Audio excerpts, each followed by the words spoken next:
Even some of the best F2L cases appear in awkward angles like this case where you would usually need to do a U2, then rotate, then pair it up, and then insert like this. But some of these cases don't actually require a rotation, and you can simply do one setup move into an easier F2L case and then undo. So in this video I'm going to cover this and some other F2L cases that make use of this technique. Let's start with the case from the intro. From this angle you can do an F move, which sets up a 3-move insert, but you don't actually insert the pair to the front or like this, but you match it up with the rest of the block, then do an R prime, and then undo the setup. And for the finger tricks, I usually prefer to regrip, then do an F with the index finger of the right hand, then R, U2 with the right hand, R prime, and then push with the index finger like this.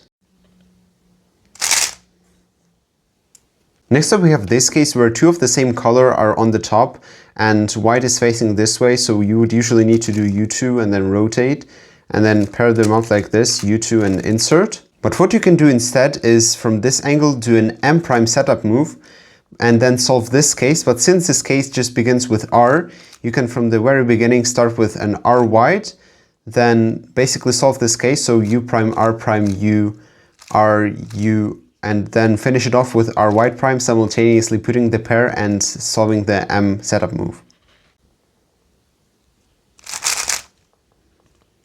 And to top it all off, let's look at this case where we have one piece that's inserted in the wrong slot and the other one that's on top above the slot where it needs to go.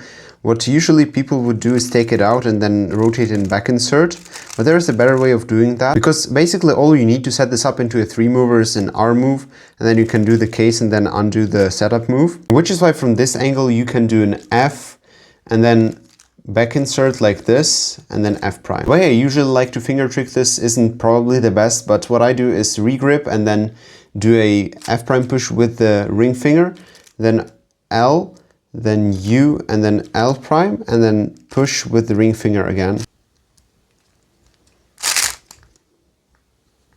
Anyways, that's it for today's video. If you enjoyed it, please consider subscribing and check out this playlist where I covered more difficult F2L cases, knowing which might help you improve. I'll see you in the next video.